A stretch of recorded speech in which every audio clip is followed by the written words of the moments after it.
40 साल तक हदीस मुस्तफा पढ़ेंगे। कितने साल हदीस पढ़ेंगे? 40 साल तक मदीना के अंदर हदीस पढ़ी है। और एक दफा भी हदीस पढ़ाते हुए इमाम मालिक रहमतुल्लाह तआला ने जब बरका उल्टा किया, दूसरा बरका खोला तो उसकी आवाज तक भी नहीं आई। और इमाम मालिक रहमतुल्लाह तआला ने कोई दफा बिच्छू ने काट दिया, आपके जिस्म का रंग उसके अंदर तगज्जुब आ रहा है। तलबा ने बाद में जब हदीस खत्म हो गई पूछा, उस्ताद जी क्या वजह है? जब हदीस पढ़ रहे थे तो आपके जिस्म की और चेहरे की रंगत बदल रही थी। इमाम मालिक रहमतुल्लाह तआला ने फरमाया कि तुम ऐसा करो, मेरी पुष्ट से कपड़ा हटाओ। जब कपड़ा हटाया गया तो आपकी पूरी पीठ लाल हो चुकी थी और बिच्छू ने काट काट के आपकी पीठ को लाल कर दिया। आपने फरमाया कि मैं बिच्छू का काटना बर्दाश्त करता रहा। मैंने कहा हुजूर अलैहिस्सलाम की हदीस पढ़ाते हुए कहीं बेइज्जती ना हो जाए। इमाम मालिक कितना अदब करते थे। और हजरत सिद्दीक अकबर रज़ियल्लाहु ताला अन्हु जब कुरान की आयत नाज़िल हुई तो आप हुजूर अलैहिस्सलाम के पीछे पीछे चलते थे। हजरत उमर ने बोलना छोड़ दिया, कहीं मेरी आवाज ऊंची ना हो जाए। हजरत सुबहान रज़ियल्लाहु ताला अन्हु घर के अंदर बंद हो गए, रोना शुरू कर दिया, ज़ारों कतार रो रहे हैं। कई दिन गुजर गए, आ नहीं रहे। सरकार ने आपको बुलाया, सरकार ने पूछा सोबान क्या वजह है कि मेरी बारगाह के अंदर आजकल नजर नहीं आते?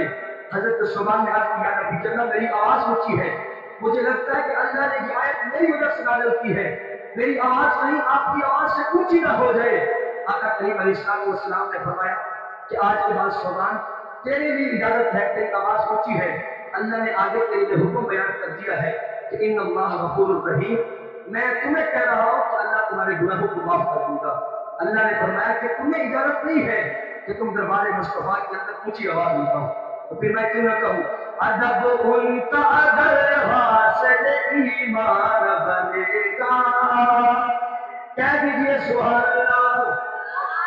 अदब मुस्तफा ही बुनियादी चीज। फरमाया अदब उनका अगर हासिल ईमान बनेगा, मोमिन तो बड़ी चीज है इंसान बनेगा।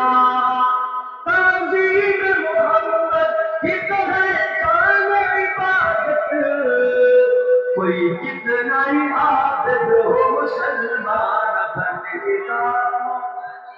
अदब मुस्तफा को भी गला साहब ने गिरा, मेरा दिल तो बड़ा था। अब्दुल कादिर साहब की इसका मोहब्बत है कि पूरी रात हुजूर का जिक्र खैर करते रहे। आखिरी वाकया हुजूर अलैहिस्सलाम को हुआ।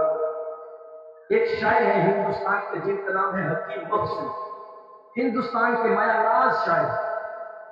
वो मदीनतुल रसूल गए और वहां जाकर जब आका करीम अलैहिस्सलाम के रोज़ा नबी को देखा